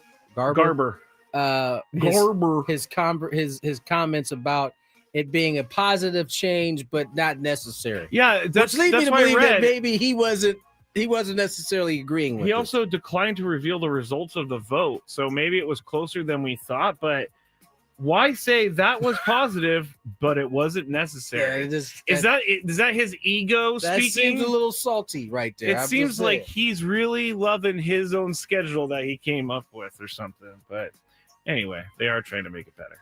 Number 3.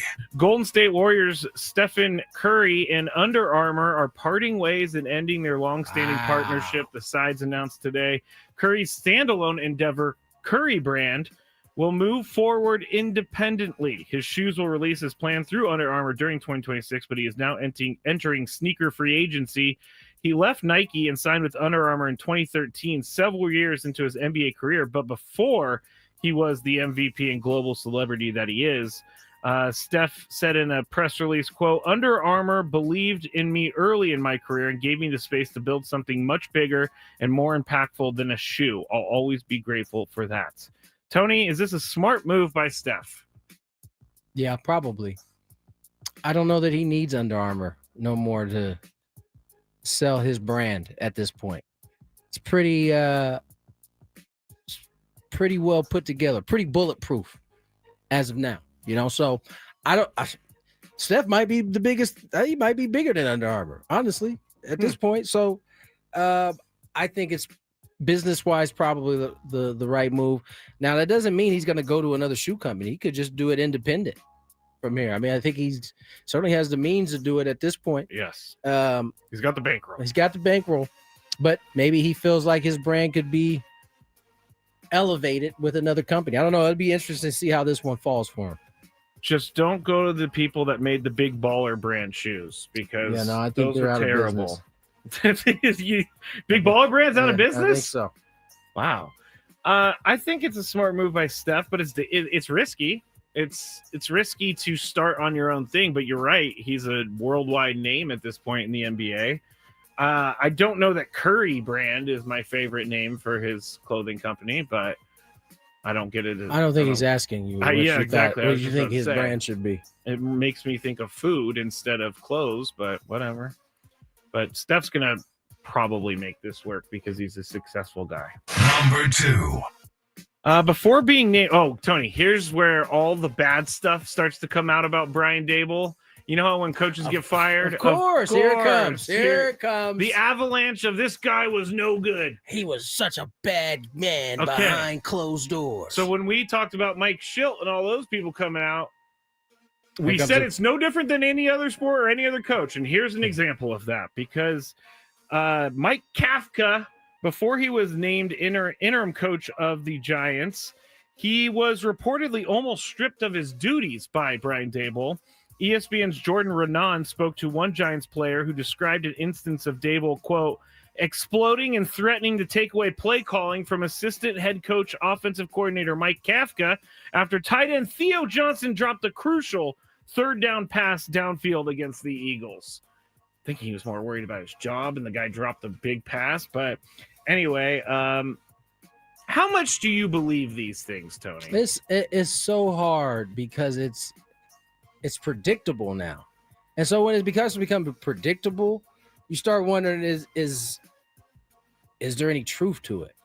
Or how much of it is true versus, I'm sure parts are usually have some truth to it, but I just find it funny that the moment a guy is let go or relieved of his duties or retires or whatever it is, almost like clockwork, here comes the negative story behind it. Oh, yeah. And so I don't know. Maybe it's true. Maybe it's all true. Maybe every time it happens, which is every time someone gets fired or let go or retires, these things come out. So they don't come out during. They don't come out while it's happening. No, always after. Always when they're gone. Yeah, and they can't defend themselves. So I don't know. It might be true. It might not be true. What would you do after, like, if you were Brian Daboll? Would you just go home and just That's a good question. There like, for a while? In terms of these rumors, or in terms of just once you get let go? Either. I don't know. I would start with the rumors. I often wonder, is it worth even dealing with at that probably point? Not. Dealing with the rumors. Yeah. Yeah, probably not. Because it's already been done. You've already been fired. You're just going to come off looking like a bitter person. Like you're actually searching someone down so you can get this quote off. Like, listen, quote this down. I didn't do any of it. It does seem a little bit out. He approaches a writer in the parking lot.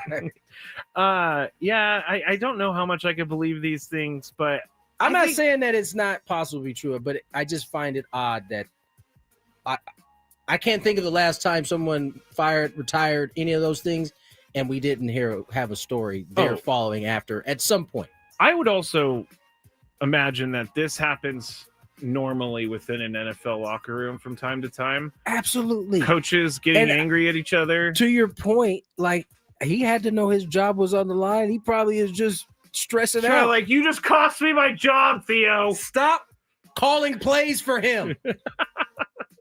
You call another play for him. I'm taking your play calling duties away. And guess what? They ended up making him the interim head coach. So joke's on you, Mr. Dable. That had to have chapped his you-know-what. I don't know that anything's chapped because I believe he's still getting paid. Yes, he is. You're right. So, you know. What would you have do? at it. Name whoever you want. What would you do?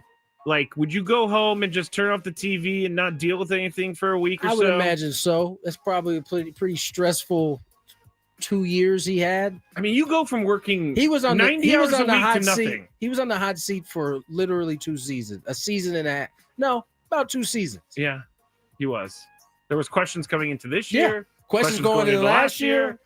So, you know, I would imagine he has turned the TV off at least for the first 48, 72 hours. Especially in New York. Your face is going to be I would plastered imagine everywhere. he got up out of there. Yeah, he's just in like Hawaii. I don't know where Brian's originally from, but I'm sure he went back somewhere near that place. He's like, we're going to Alaska, family. That's the only place we have left. Number 1.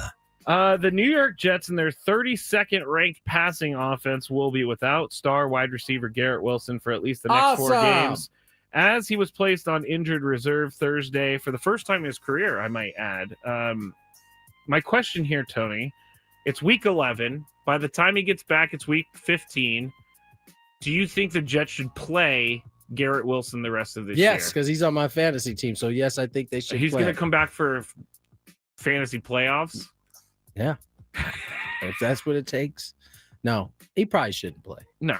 I mean, the team's He probably terrible. came back too soon to begin with. And, man, you just think the Jets are just wasting away Garrett Wilson's talents.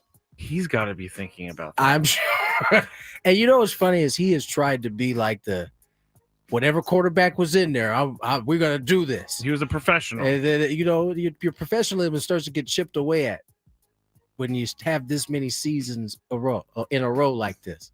I mean, the Jets had the defensive and offensive rookie of the year a few years ago, and they just I'm just saying this, and this this is not to be me, but there is no way when they signed Justin Fields that he was like, oh, this is gonna be better than it was with Aaron Rodgers and who was before that? Zach Wilson. Zach Wilson. There's no way he could have thought that. Yeah, that's pretty tough. When you're thinking, man, I'm going into this year with Justin Fields as my quarterback. I know athletes don't necessarily think that way, but I always want to know. I bet you he was. He literally went through Zach Wilson for a couple years, and then he thought, oh, sweet. Aaron Rodgers. Hall of Famer coming in. He snaps his Achilles. Zach's back in there again. Finally rough. gets healthy. That is and rough. Aaron is like still working his way back after missing a full season at the age of 40-something. And then you get Aaron back, and your season still stinks. He hasn't been on a good team yet. He was, quite frankly, he might have been better off before. Who is it? Was it Fitzmagic that was throwing him passes when he first got there? I don't even remember at this point. It may have been Fitzmagic. There was somebody who was throwing him passes that I feel like it wasn't Zach. No.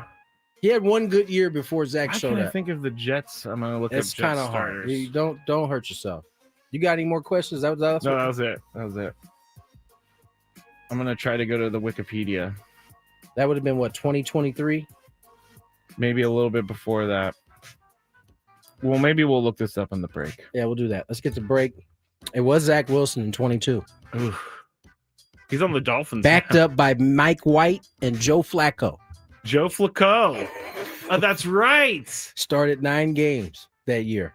Zach Wilson did. Oh, dang. So he had a nice little run of it. He keeps 22, 23. Started off on the bench in 24, then got that back. You know where he would fit great? The 49ers. Would love to have Garrett Wilson. Let's get to break. 4 o'clock hour coming. Gwynn versus the Fan. 833-288-0973. Get in where you fit in. More Gwynn and Chris on the other side.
That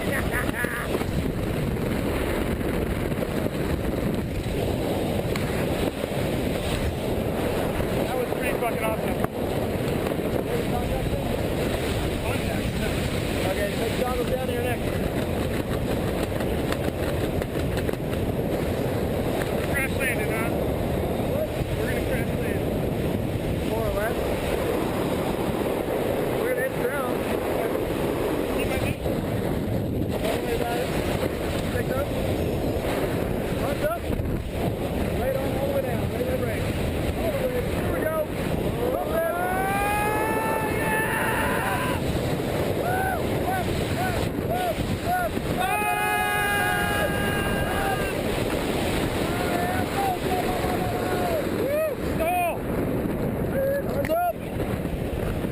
Yeah!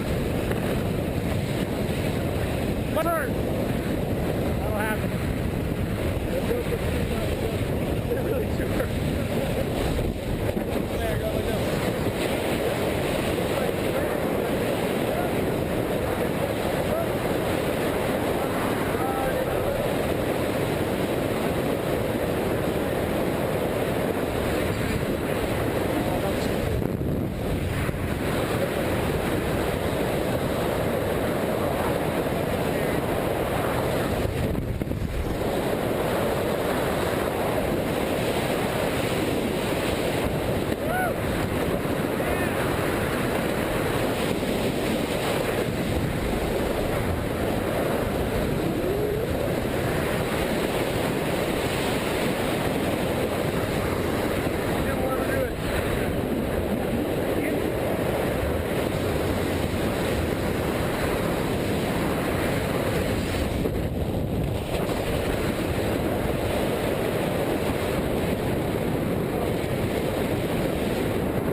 Oh, you idiot. Typical tandem student right there. I tried. I wrecked your good job, buddy. Fun, huh? You need help with anything?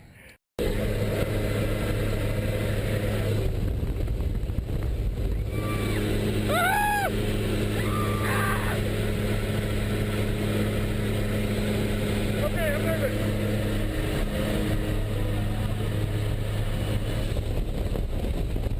Stand up, stay low. Hands on the heart. Stay low.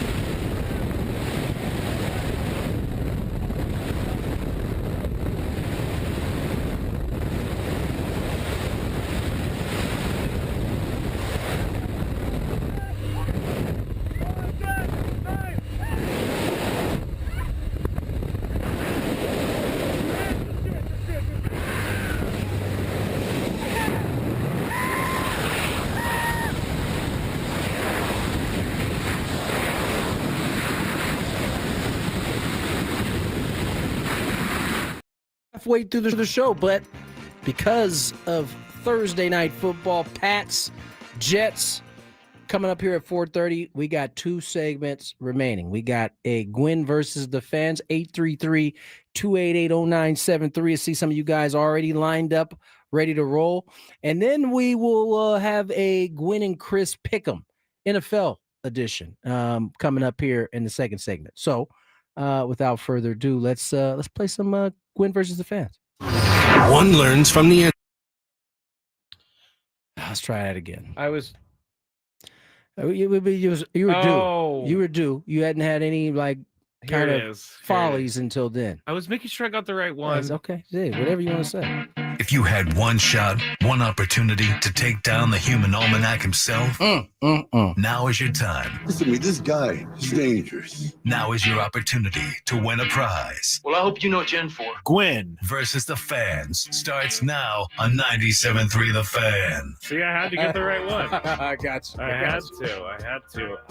For everybody who's asking about the biggest fan, we will give it out before 4:20. Yeah, 4:20. So next segment. Be ready. Be ready. We'll give it out then. Skraby, are you going to make it through this game? I'm looking, Yeah, we'll be fine. All right. You sure? Yeah. You don't look very confident. That's why I'm looking at you, and it's just kind of like, We'll make it happen All right, today. here we go. It'll be better than yesterday's game. That is for sure. It can't be worse. It can't be worse. Again, heart in the right place, head Heart was in in the great wrong place. place. Yes, but now no execution. If you qualify, you'll qualify for a chance to win the grand prize, a trip for two to see Sammy Hagar in Las Vegas, including 2 tickets to the March 20th show, a 2-night stay at Park MGM, and a $100 gas card. Sammy Hagar returns to Las Vegas with his Best of All Worlds Las Vegas residency. Get ready to rock with your favorite hits from the Van Halen years, Sammy solo hits, and more, only in Las Vegas this March 11th through the 21st and September 18th through the 26th at Dolby Live at Park MGM. Tickets at Ticketmaster.com. Real quick, if indeed we get answers on this MVP before we get out of here, we will be sure to deliver it. But my sneaky suspicion is they're going to hold the American League MVP up until the end. And so we'll see how that goes. That makes sense. I mean, NL AL MVP will be announced here in the next hour. Kyle Schwarber looks like he wants to punch someone. And we actually have all 3 guys in attendance. Yes. Yesterday, in both NL and AL Cy Young Awards, just 2 guys represented on both sides. The Garrett Crochet pieced out. third guy was like, I'm out. I ain't got no chance, apparently. Yamamoto pieced out. I forgot that Juan Soto was up for the MVP. I gotta say. Yeah, remember they have the awards up in Las Vegas for this. So a lot of guys are there, or some guys are there. Some guys have elected to stay home and do it from the comfy confines of their home. All right. Oh, Shohei's got a nice sweater on, Tony. It's a very expensive looking sweater. Anyway, let's get to our first contestant, and we'll tell you, as Tony said, if something happens with the MVP. Let's go to our first contestant. Talk about 3 completely different type of athletes there. Kyle Schwarber, Juan Soto, and Shohei Ohtani. He looks like he's in a studio. He does look like he's in a studio. It's very strange. He keeps looking to the side, too. I don't know what he's saying, but maybe he's waiting for his dog. He's looking at ePay to see if he got his bet in. Let's go. All right, Jeremy, you're up first. Hello. Hello. Hi, Jeremy. Second time calling in. All right, Nice. Jeremy. Oh, I need to give the rules real quick. You have to make it through 3 questions. Each question will get more difficult. If you get the question right, you move on. If you get it wrong and Chris gets it right or Tony gets it right, you're eliminated. If Tony gets it wrong, then you move on to the next question or you win. If you're a first-time player, let us know before you get into it, and you'll get that question for free today. All right, Jeremy, here we go. Question number 1. Who won the NL Cy Young Award yesterday? National League. Oh, shoot. Scuba won the American. Crap, I know this. I just read it. I'm waiting for my girlfriend. It's okay. I Tony believe does that know. was Mr. Paul Skenes. Yes, it was. He said, I'm waiting for my girlfriend. It's Sorry, okay. Jeremy. Thank you for playing. All right, next contestant. We'll go to Thomas in San Diego. Hello, Thomas. Hello, Thomas. Hello, gentlemen. Are you ready to play? Yes, sir. All right, here we go. Who is the starting quarterback and second coming of Tom Brady for the Patriots? Wait, say that one more time. Who's the quarterback of the Patriots? Oh, Drake May. Yeah, he made that way more difficult than it needed to be. You know why I did? Because everybody is crowning him, even though he Stop being a hater, Skraby. Let he's Drake beat bad May teams. do his He's thing. beat bad teams. All right, Thomas, here we go. Question number 2. Let's see here. Ooh. Which golfer won the 2025 Masters to complete the career Grand Slam? Rory McIlroy. Rory McIlroy is correct. Why are you laughing over there? Because it's Mr. your Gwynn? favorite golfer. I knew it was going to be a Rory McIlroy answer, which it was a It's golf either question. Tiger Woods or Rory Yeah, McIlroy. I know. I noticed. All right. You noticed, huh? Here we go. Question number 3. We all know that Brian Kelly just coached at LSU. But where did Brian Kelly coach to start his Division I head coaching career? Was it Wisconsin? Wisconsin. Stay there, Thomas. Tony, where did as I typed in my sheet, where did Brain Kelly start his Division I coaching at? I think it was the Chippewas. Isn't it? Is Central Michigan the Chippewas? They are. Oh, by the way, you're answering this question. I think I got this one right. Yeah. I'm sorry about that, Thomas. Sorry, I thought Thomas. Thomas had it because Chris definitely doesn't. You know thought that. wrong. I guarantee you Chris knows that. Central Michigan? Guarantee he knows it. Okay. Maybe I'll ask him when he gets back. Let's go to our next contestant. You know what? I think this is the first time that Jocelyn has called into the show. Hello, Jocelyn. Hi, Jocelyn. First time player. First time player. All right. Here we go. Question number 2.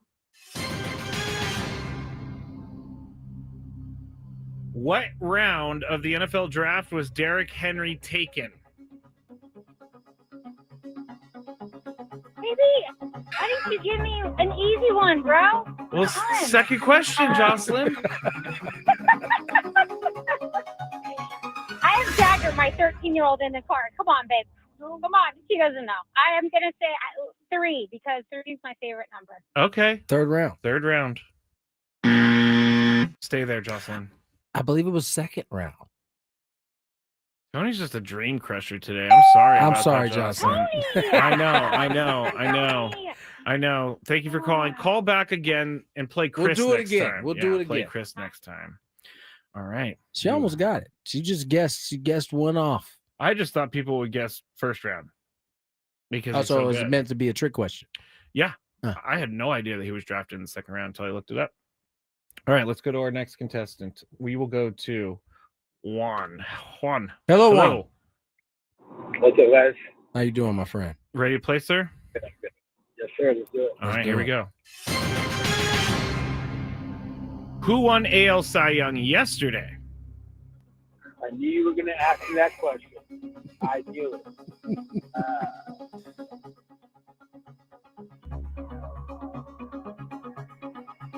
Do you know the answer? Think. Oh, you're thinking. Gonna need an answer, sir. I don't know. Okay. Unfortunately, Tony does know this. Mr. Scooble. Mr. Scooble? Scooble. Sorry about that, Juan. That was unfortunate. All right, we're going to have to go tiebreaker now. Tiebreaker. Who's our player? Our player today will be none other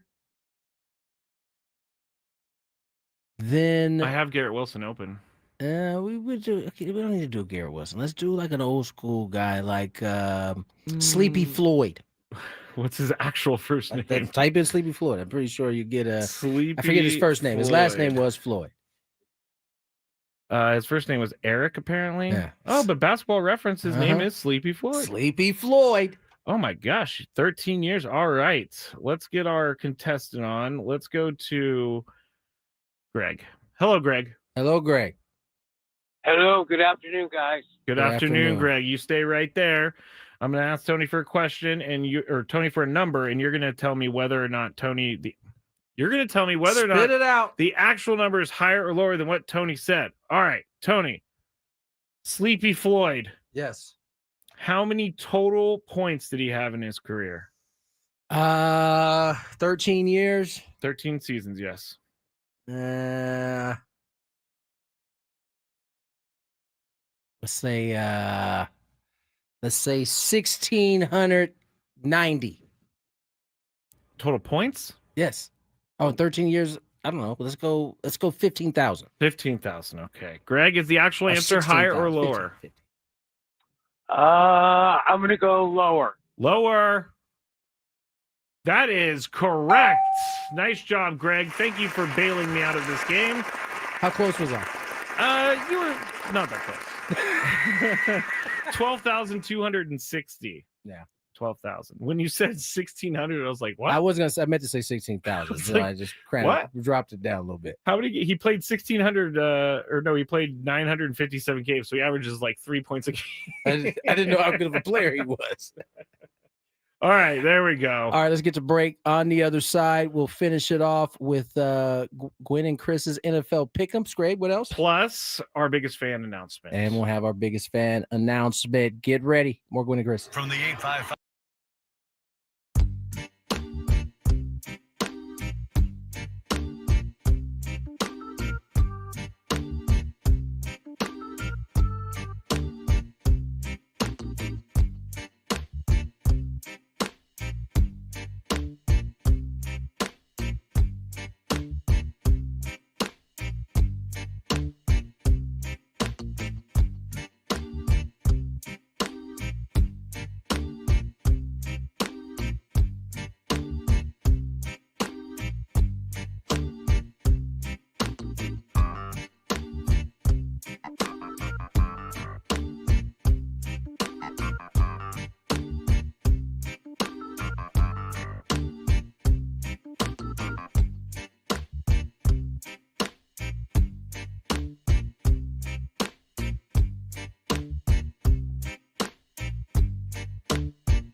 from the National League MVP being crowned.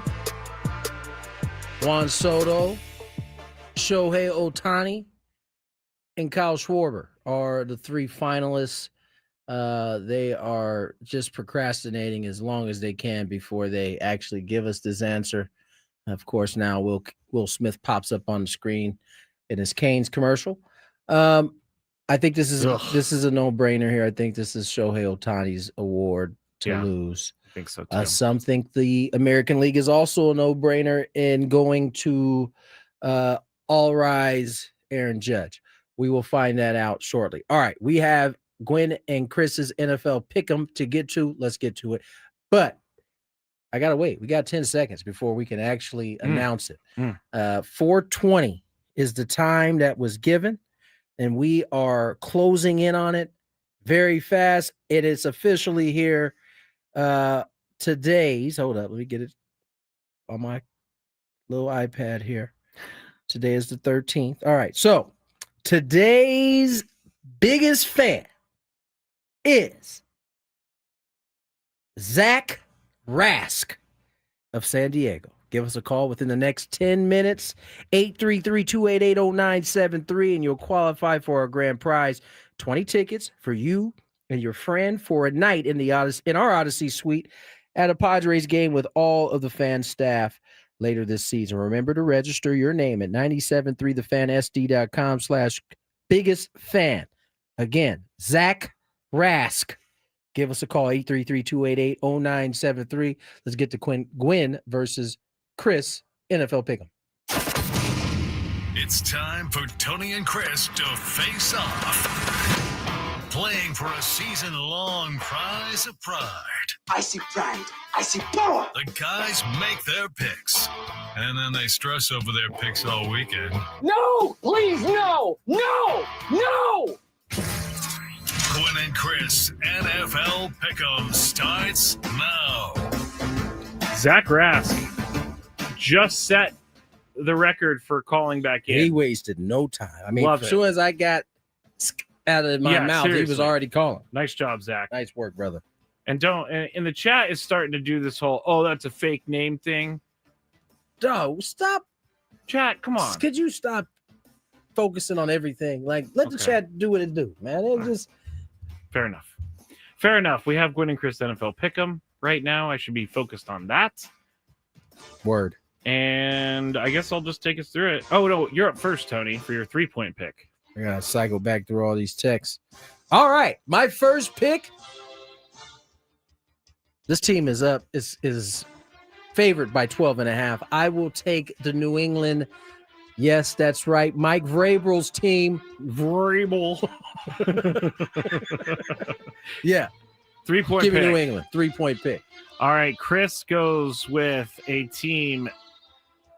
Chris's way of doing things is so hard to read sometimes. What is the Z for? Are you looking at the same thing? Yeah, I think he just hit Z on accident. But he's choosing Baltimore against Cleveland. 3-point 7.5. Yeah. 3-point pick. Yeah, correct. That comes to me. I will take the old man Aaron Rodgers and his Pittsburgh Steelers over the Cincinnati Bungles. They're playing like some bungles. Yes, yes, they are. They're playing like bungles. Chris, for his 2-point pick, went with the Green Bay Packers at the New York Giants. 7 points right there, but that's his 2-point pick. Real quick, they're delaying this so bad that they have now decided to interview Don Mattingly. I assume because he won an MVP at some point. I don't know. Like, why? They're having a whole award show later. Why can't they do it like the NFL and just give out all the awards? Never mind. My 1-point pick this week resides up the street north. The Los Angeles Chargers will be my 1-point pick. All right. Chris's 1-point pick is Buffalo against Tampa Bay.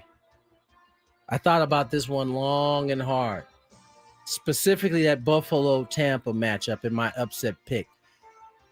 I just don't think Tampa's going to have enough to be able to take him down. I, however, will put my upset pick on none other than Caleb Williams and the Chicago Bears. They're only given 3 points, but I think they can pull off the upset. Who are they playing? The Bears are playing the Minnesota Vikings. And that's not a bad pick. For Chris's upset pick, he's going to try Denver for 3 points as well. Denver is playing at home against Kansas City, so he's going to choose Denver -3. I think they were out without their. Oh, yep, Ohtani. He's a winner. Unanimous. Is it unanimous? First 30 votes. Oh, yeah, it is unanimous. Poor Trey Turner only got 1 third-place vote.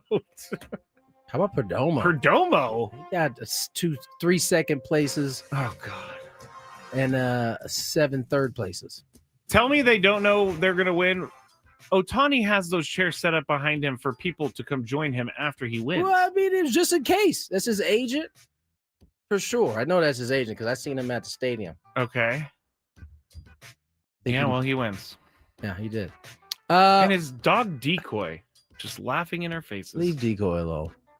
We are out. Yes. Jets, Patriots coming up next. See you tomorrow. Well, Skraby will. Yeah, I'll be here tomorrow. So join me. Have a good night, everyone.